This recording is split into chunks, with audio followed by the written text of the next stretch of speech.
What's up, YouTube? This is Too Raw for TV.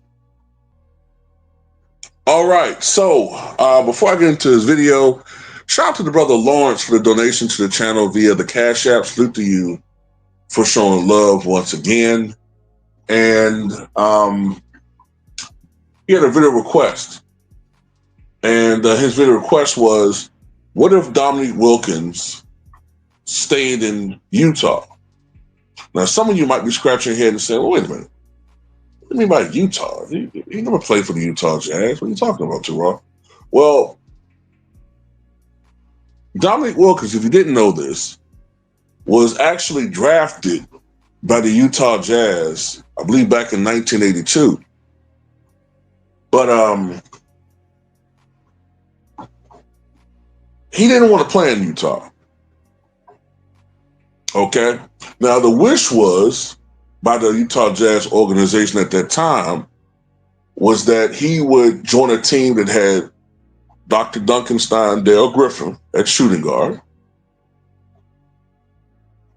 and Adrian Dantley was their supreme high-scoring small forward. They wanted Dominique to play power forward. And as you all know, back then, power forwards were pretty much expected to play like power forwards. So I don't think Dominique really was interested in playing that position. He's a small forward. I mean, we see how he played his game at that time, translated to a small forward, more of a face-up game, right? I'm not saying that power forwards didn't have some face-up game, even at that era, but he would have probably had to learn how to play in the post more.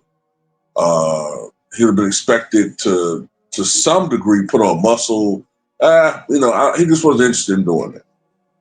Plus, the main reason why he didn't play in Utah because he loved the state of Georgia, the culture, the scenery. He loved Georgia. So ultimately, they traded him. And in hindsight, when you look at the package that they traded him for, they should have gotten more from him because the 82 draft was a relatively weak draft, but he was one of the few gems. And in hindsight, they feel like from the Jazz organization, they feel like they should have got more back in return. But anyway, let's just go with this scenario, right? Somehow he says, fuck it, I'm going to try to work this thing out. I mean, I guess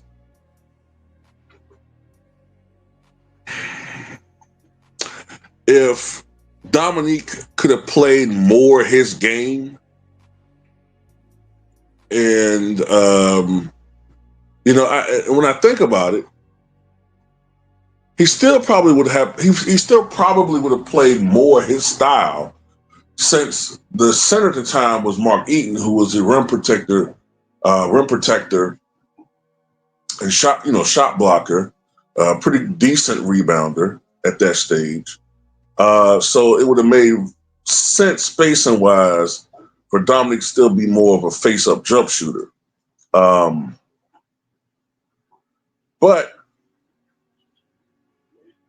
when I look at their best players, the two best players, Dominique Wilkins and Adrian Dantley, great players, right? But there are two players who were almost black holes when it came to getting the basketball, right? If they were getting the ball, more than likely, especially in the early years with Dominique, you probably weren't getting it back. They weren't facilitators. They weren't great defenders. Now, the scoring would have went up, obviously, with Utah. And, just by having Dominique Wilkins out there as a weapon, they're going to win more games. But with Showtime,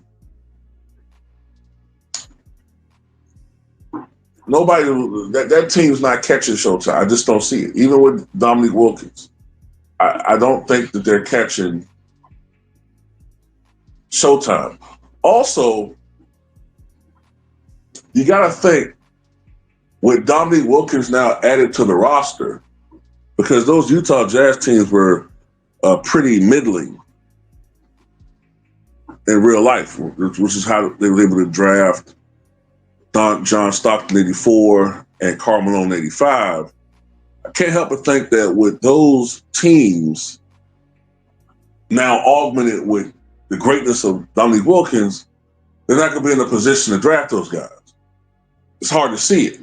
So you trade off a couple of years with this team where they're a pretty good team, but does Adrian Dantley still leave in 86? How does this affect the team in the not too distant future? As I just said, I don't see them drafting John Stockton and Karl Malone. I think a better scenario would be this. A better scenario is that the organization looks at what they have, right, with these teams, somehow, some way, I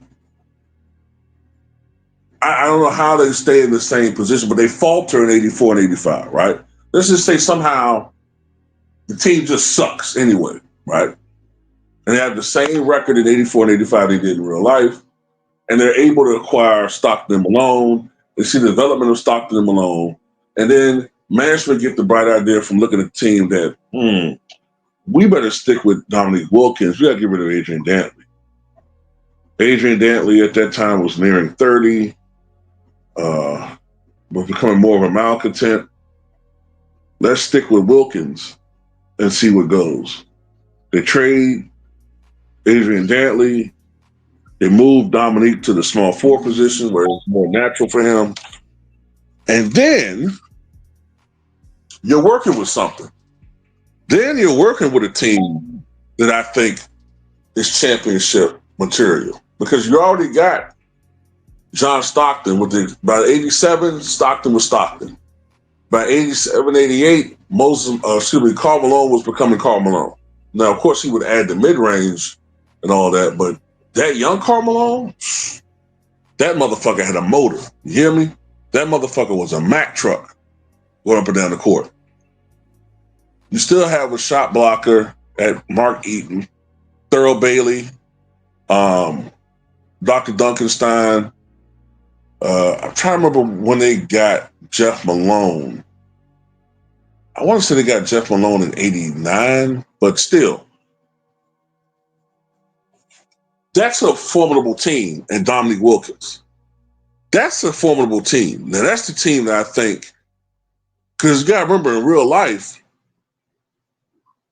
in what was it, 88? I think it was the semis. They went 7 games with the Utah Jazz. So we're talking about Showtime Lakers.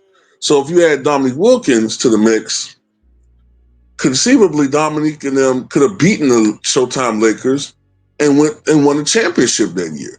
So if that team's together, that's the team that I think could have had a long championship run. And we could have seen a totally different outcome in the NBA in the future if those guys were together for some years. Man, can you imagine that? Could you imagine if Stockton and Malone played together with Dominique Wilkins and won championships in 88, and let's just say they won a couple of titles together between late 80s and early 90s, right? Let's just say they won 3 championships. And let's say they still, even with Dominique Wilkins gone by the late 90s, still have those back-to-back final appearances. Let's just say Michael Jordan only is limited to 3 titles. Like I said, I don't know, I'm just playing this game here. Dominique Wilkins moves way up. Now, all of a sudden, if he's a 2 or 3-time champion, then where does he rank then? Top 15? Top 20? Top 15 probably, right? If Stockton and Malone have 2 or 3 titles and are able to go to finals 2 years in a row and lose to the Bulls like they did in real life, so you got 2 or 3 championships, 4 or 5 NBA final appearances, oh so close to getting 4 or 5 championships. Man, both of those are top 5 to top 10 all time players. So that's a very interesting way of looking at this thing, man. So yeah, that's how I see it, man. So what you guys think?